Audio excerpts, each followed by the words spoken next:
So now that we are 30 years down already, some people are reflecting back, especially on this week being the 30th anniversary of the operation, starting with the former Special Branch Chief Abdul Rahim Noor.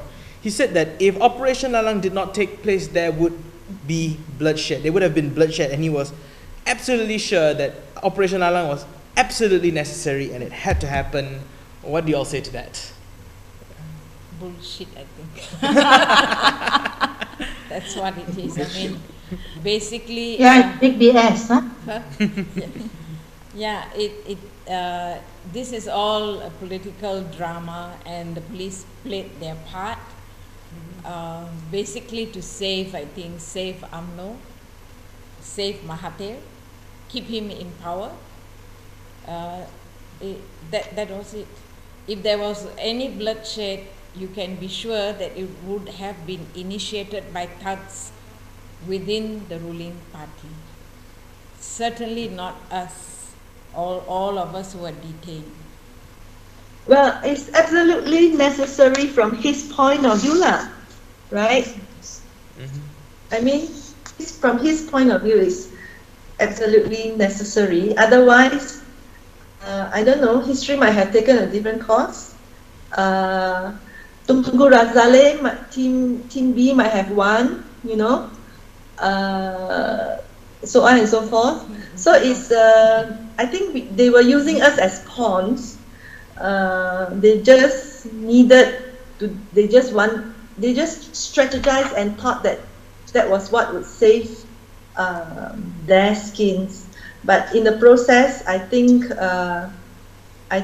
that they are using the security laws for the party political ends. Hey, Cecilia brought her charge sheet. Do you want her to read it? It's a bit funny. Yeah. I also want to listen. That's quite curious, actually. Yeah, I thought all of you have your chart sheet. You don't have your chart? Yeah, I have. Didn't bring. Is it? We didn't bring. Oh yeah, but anyway, I agree with Irene that that for the former IGP to say that the bloodshed is a big BS lah, definitely.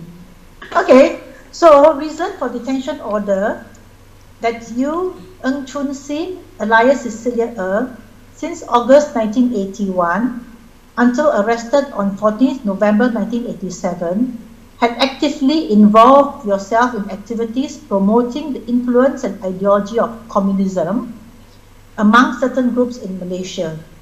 He did so with the intention of influencing and directing them to launch a class struggle movement in line with communist approach. And that is quite ridiculous, in that sense. So, no, the first one, this one is even more funny. Number one, that you, since August 1981 until August 1985, had attended drama workshops in Seremban, Petaling Jaya, and Kuala Lumpur, which is conducted by the Philippines Educational Theatre Association, PETA, a drama group which is controlled by the Cultural Front of the Communist Party of the Philippines. Wow. The aim of the workshop is to teach participants to use drama for the purposes of conscientization of communism through drama.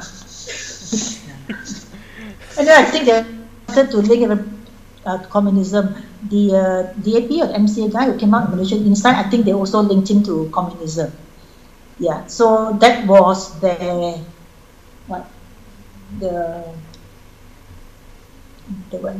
fashion of the month, or what's it called? I don't know, but Najib is. Yeah, and so they use that straw man. And it happens all the time. It happens all the time. One of the centerpieces of Operation Lalang, perhaps the biggest piece of the puzzle, is the Internal Security Act. And this act has since been repealed by the present administration under Prime Minister Najib. So now, with this repeal, do you think Malaysia has taken a step forward or a step backwards? And what do you think of the repeal? Well, it's what they say, one step forward, two steps back. Communist code. I think there was some relaxing of there's some opening of civil society space during the regime of Abdullah Badawi. But since then, I think things have taken it's even worse. Okay, and the two steps back, or the regressive things, the repressive things that have happened. First of all, of course, we all know the use of the Sedition Act on all kinds of people, even doing very legitimate activities like teaching law, and as you know, Azmi Sharum's case, which is quite well known. He was doing what every lawyer should be doing, right? Commenting on the law. But he was taken in during the using Sedition Act. So Sedition Act has been misused and abused. And then, of course, there have been the setting up of new acts, right? SOSMA, POCA, POTA, National Security Act, and I don't know what else. I think many of these acts, though not all, still have the element of quote-unquote preventive detention, which means that they don't need to try you in court. They can just detain you indefinitely. That is not only against human rights and inhumane, it also in the long run will lead to the erosion of the police institution, because the police will get so lazy and they won't know how to collect proper evidence anymore after a while, because they can just use this act against anybody they don't like, right? So do you think that this improves our police force? They don't know how to collect evidence. They cannot prove anymore that, you know, this person is doing something wrong the proper way. And I think that if you look at any self-respecting country that calls itself a democracy, that yes, there is some provision for detention for a certain period of time, but that period of time must be a limited period of time, after which time you have to produce that person and try that person in court. Yes, but and that's how they deal with terrorists as well, so-called terrorists. So you're not guilty until you are proven to be so. But that is the argument used by our Deputy Prime Minister Ahmad Zahid Hamidi, especially this week in the Dewan Rakyat, where he said over 300 suspected terrorists have been detained, some with connections to the Islamic State and other militant organizations around. So what would you say would be a better way to fight terrorism? Because they say, hey, we're here to nip it in the bud. Let's catch them before they do something wrong. They should have learned from the experience with the ISA that is not what happens. What happens is that politicians, political parties, government use the law to have their way, to strengthen their positions. And I think this is exactly what is going to happen with the so-called anti-terrorism law. But this is how they defend that law. Yeah. So would you say that there is a better way to do this? Or is this pretty much what we have to settle with? We have to settle with detention without trial to fight terrorism? I completely disagree with detention without trial. Everything needs to be proven, and nothing should be hidden under the carpet or anything. It should be out in the open. Okay. I think we have to look at how other countries also do it without preventive detention. And I agree with Heng Ling, because even after 60 days, where they got all the information they need from us, in our charge sheet, there were still errors. You know, there were errors made about, you know, where we were never, they said we attended such and such a session, and we were, my charge sheet, I never attended such a thing. You know, so, I mean, they can get very inaccurate, very lazy about such things, because they don't have to prove it in a court. And so it becomes very dangerous, because then your one's freedom, you know, can be very easily whisked away just like that because of preventive detention laws. So Cecilia and Heng Ling, do you have anything to say about how preventive detention and terrorism is being used as the reason for its existence? Yeah, I think, one cannot, you become trigger happy, with this. I think it's more important to look deeper into the cause, the root cause of why people go into such so-called extreme right-wing activities. And it has to do with poverty sometimes, it has to do with alienation, it has to do with the lack of ideals in society, that the youth want something which is more idealistic, but the present government or society doesn't give it to them. It has to do with education, it has to do with identity politics. So I think one has to deal with that, how one talks about dialogue and how not to use ethnicity and religion to pit one against the other. So these are very dangerous tendencies. Thank you very much for joining us. Before we go, just a couple more questions. First of all, do you envision a peaceful Malaysia without detention, without trial, or preventive detention? After the 2008 elections, when there was such a shift away from the ruling party, I have a hope that in this country there will be change, because I didn't think that this country will change in my lifetime. That's what I thought. But now I see that a lot of people share this hope for a peaceful, a more democratic Malaysia. So I still share that hope. But part of the reason why I ask this question is because sometimes it's given as an argument, without insert law here, and I'm pretty sure you heard it for Sedition Act, you've heard it for Poka, Pota, and many more.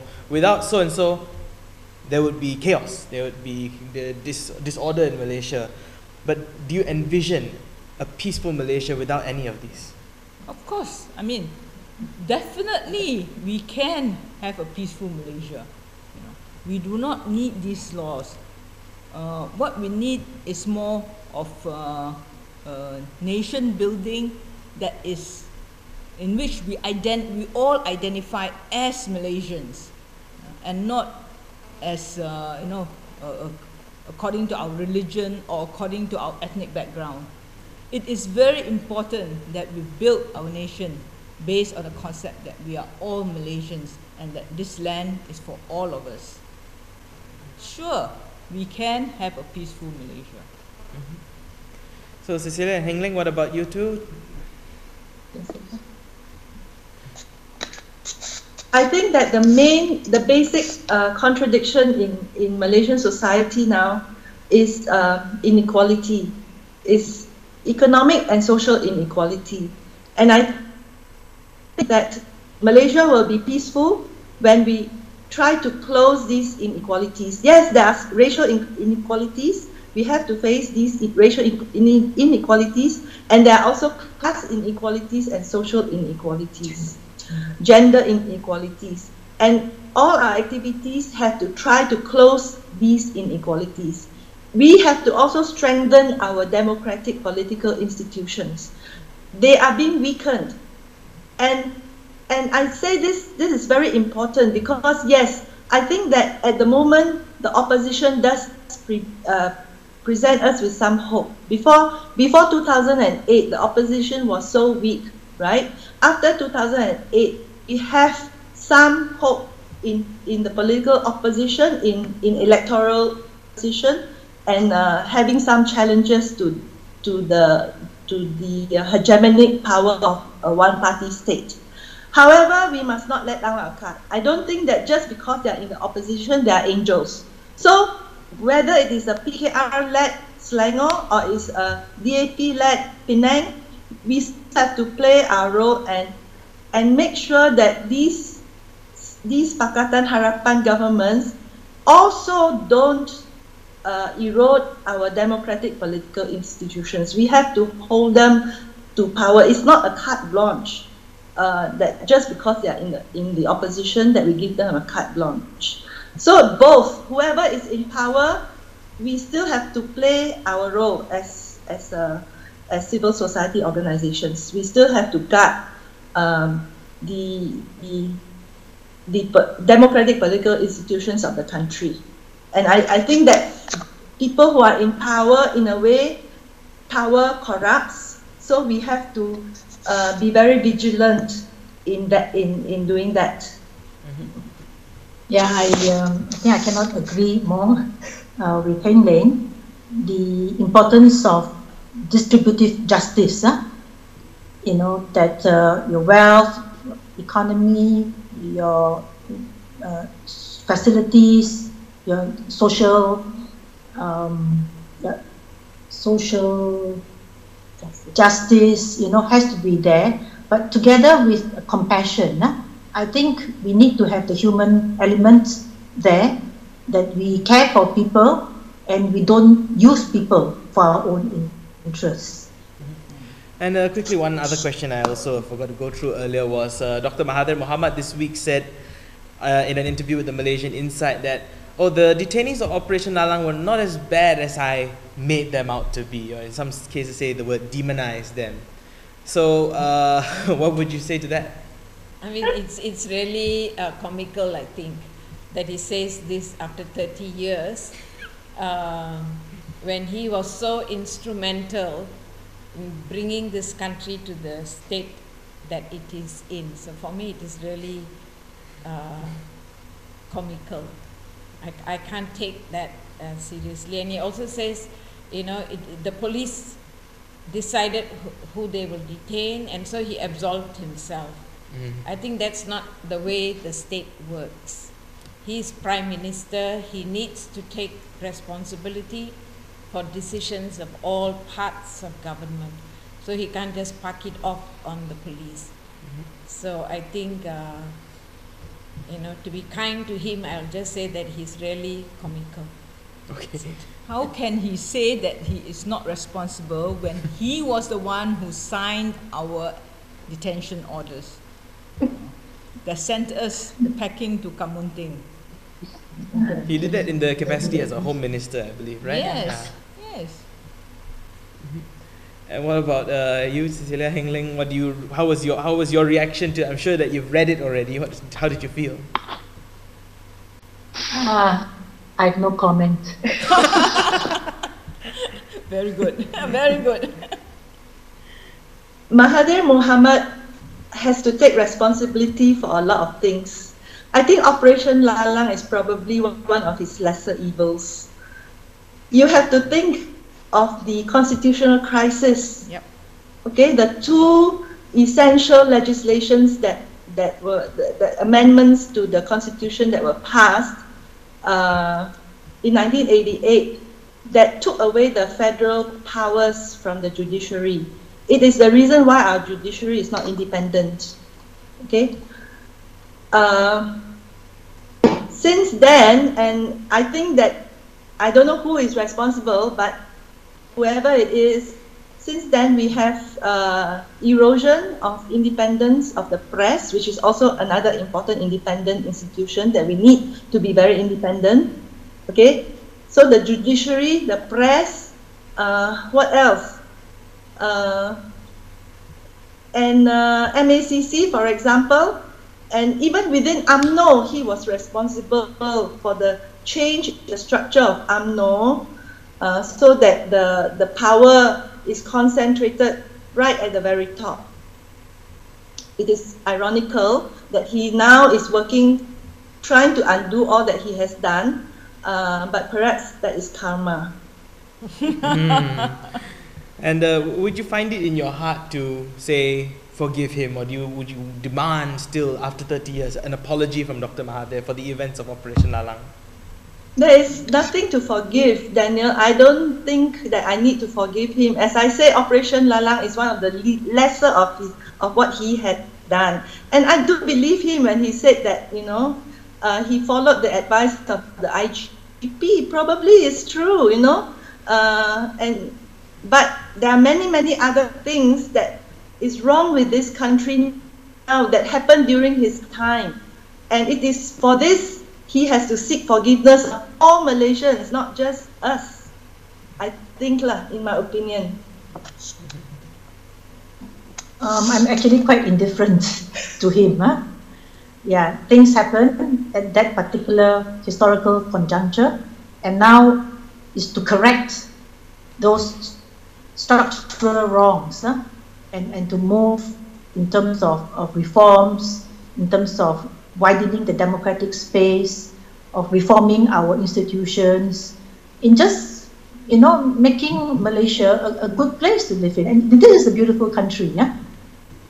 We have so many resources, so many wonderful people, and how do we then, build, as Chin said, build the nation together based on our diversity, based on our common history, yeah, as women, men, or different ethnic groups, or different cultural heritage, of religion, because in the end, we're all Malaysians, human beings, and we shouldn't be fighting each other. It's tragic if we do that. And I think, well, I pray and hope that, we will build that, yeah, at least for our children or grandchildren or whoever's to come.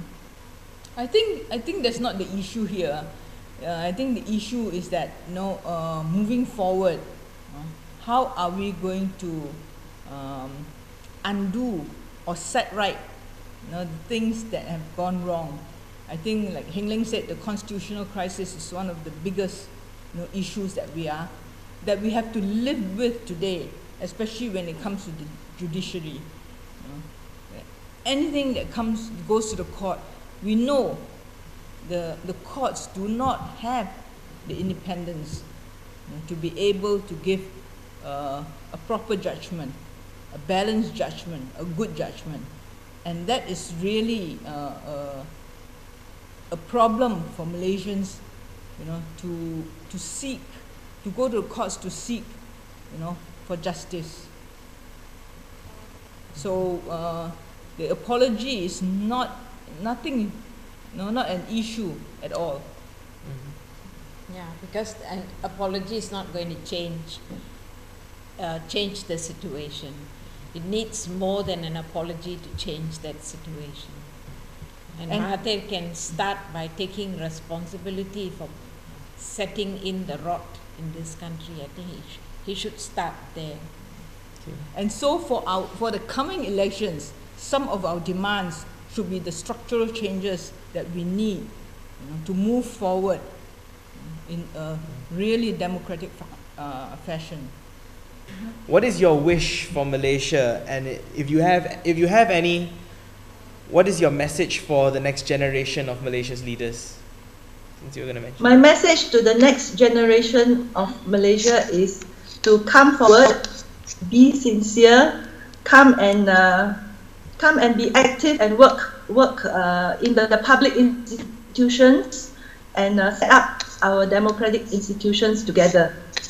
A wish for Malaysia would be, as Heng Ling said earlier, to close the inequalities of gender, inequality of class, the social inequalities, to close that gap, so that we can have a foundation for peaceful and democratic Malaysia.